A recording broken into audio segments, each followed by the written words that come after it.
Lionel Nelson here, and welcome to A Father's Note, promoting fathers through building men. It's so important that we always stand up for our fathers. We want you to know we're with you.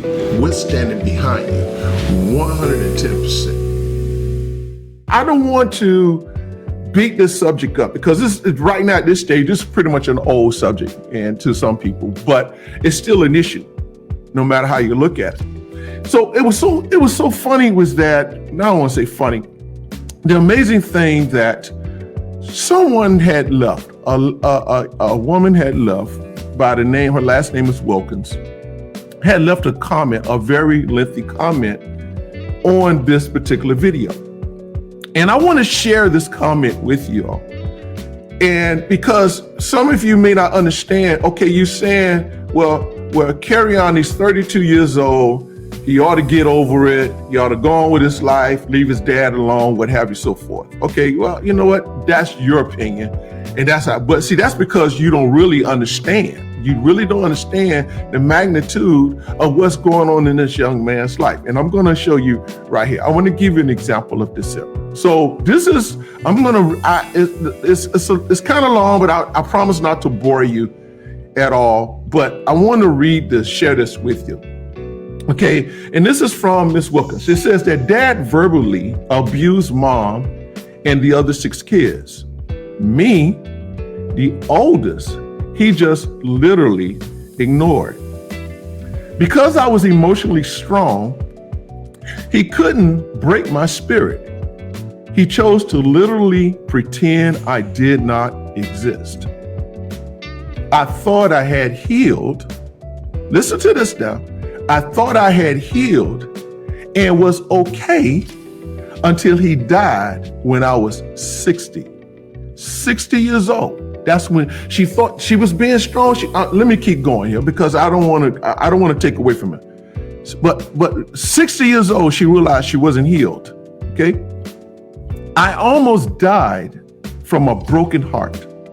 For real. I was despondent for 3 to 4 months, simply could not function. I was everything most people or parents would want in a daughter: understanding, polite, well-liked by all my teachers, respected by my peers, almost a straight-A student, valedictorian, went to college on a four-year academic scholarship, no pregnancy, no trouble, graduated with honors. He wouldn't even come to my graduation. I went on to be one highly successful person, a caring and giving person, but I had a hole inside. I lived every single day. You see, she capitalized every single day of my life until I graduated high school in the house with my mother and father and siblings, with him, pretending I did not exist. Yes, he was my birth father. He did not question that. But he set out to break me down early on, and God gave me the insight and strength not to break. He broke everybody else, my mom and my 6 siblings. I didn't break until he died.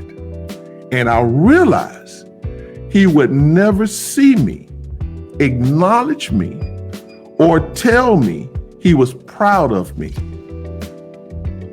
Let me read that again. I didn't break until he died, and I realized he would never see me, acknowledge me, or tell me he was proud of me. I retired a year ago at 69, and I'm using the time I have now to study and read and rest and pray and let God make me whole. I have been a member, a productive citizen, couldn't figure out the good marriage part, even though I was married for 20 years. Yes, I picked a man very different on the outside, but with all the traits of my Father, I wrote all this to say how right you are. Children need their father. There's more she said, but I'm going to leave it right there. I think if you ask me, listen to this. This lady said that she was 60 years old when she realized everything looked good on the outside. Since she left high school, graduated, left her parents' house, everything looked good. Did everything that she's supposed to do, wanted to do. But when her dad died, when her father died, that's when she realized that hole that was on the inside, that's when she realized that there was a vacant part in her heart, a part in her heart that was vacant that needed to be filled. And it wasn't. Why? Because all she ever wanted her father to do was to recognize that she existed. Just to say, hey, maybe even, hey, I'm proud of you.